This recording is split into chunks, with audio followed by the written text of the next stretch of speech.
Welcome to another edition of ClapperCorns. I am Nick Dorian. On today's episode, we'll be talking about the local Malaysian film Spilt Gravy on Rice. Based on the late great Jit Murad's 2002 award-winning play of the same name, Spilt Gravy on Rice tells the story of an elderly man Bapak who is desperately trying to get his children to come for one last meal together as he discovers that this will be the last time he will ever get to see them.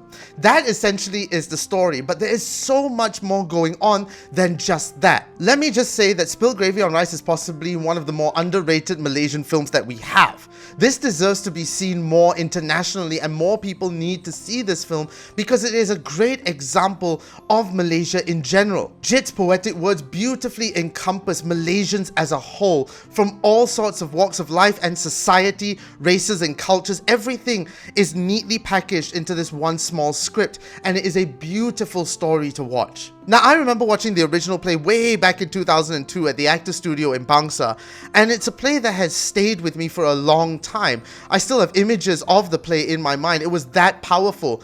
And Datuk Zahim Al-Bakri has translated that perfectly onto the screen. The way that Zahim has beautifully integrated all the family stories, every child story, every struggle they're going through, and bringing that across in a well-paced manner actually is something incredible, especially in a Malaysian film. And speaking of pacing, this film doesn't feel long. It feels just right, like everything fit perfectly. It was an enjoyable ride from start to finish. There was not a moment where I felt it was dull. There was not a moment that I feel rushed.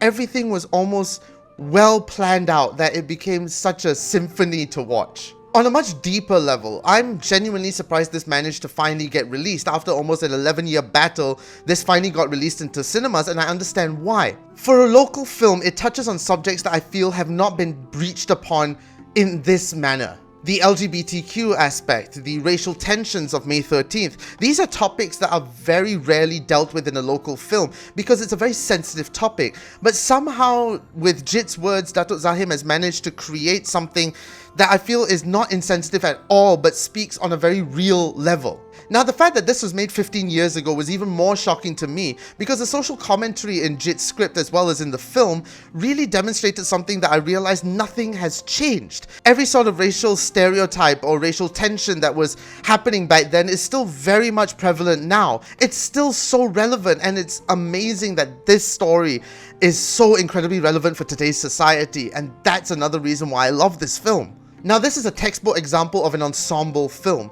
Each and every actor and character has their own dedicated screen time. You don't feel anyone's been missed out or left out, but there are two actors that I have to give special credit for because their performance really blew me away, which is of course Datuk Rahim Razali as Bapak and Jit Murad's brother Na'a Murad in the role of Darwis. Of course, it goes without saying, Datuk Rahim is of course a legend in our industry, and he plays the role of Bapak with such ease. It is such a joy to watch him on screen because this role was made for him. We all know a Bapak like this, a sort of very chill, stern, but very grounded in his roots Bapak who just cares for his family. If anything, it'll just make you want to hug your parents and tell them that you love them because he is such a lovable character. And Na'a as Darwis, there's just something so relatable to his character, this sort of child that was never quite understood. And I'm sure some of us can understand the position that Darwis is in and the feelings that Darwis has, which is why I feel Na'a has brought that to the table incredibly well with his insecure nature, his shy nature, but at the same time stern, putting his foot down, knowing what he wants in life. I love Darwis. That's possibly one of my favorite characters in the entire show.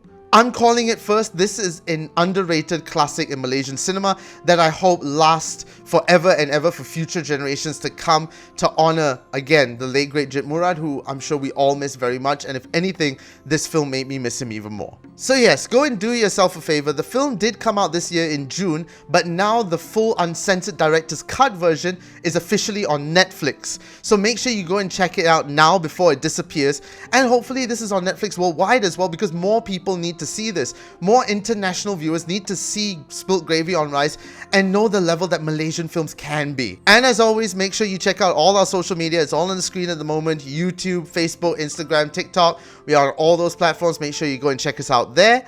And I also co-host a bi-monthly podcast with Carol M. Baha and Emilia Chen called Geeks in Malaysia. We talk about everything and anything that is to do about pop culture, video games, films, TV shows, comic books. We talk about it all. We do podcasts, videos, gaming videos, interviews, all that kind of stuff. So make sure you check us all out on the screen at the moment. And I also write articles for the media outlet Goggler. They write some amazing reviews and articles about film and TV, as well as interview the latest Hollywood celebrities. So make sure you go and check out their YouTube channel, as well as all their social media for all their latest going-ons. Thank you so much again for watching. My name is Nick Dorian, and as always, keep watching the movies.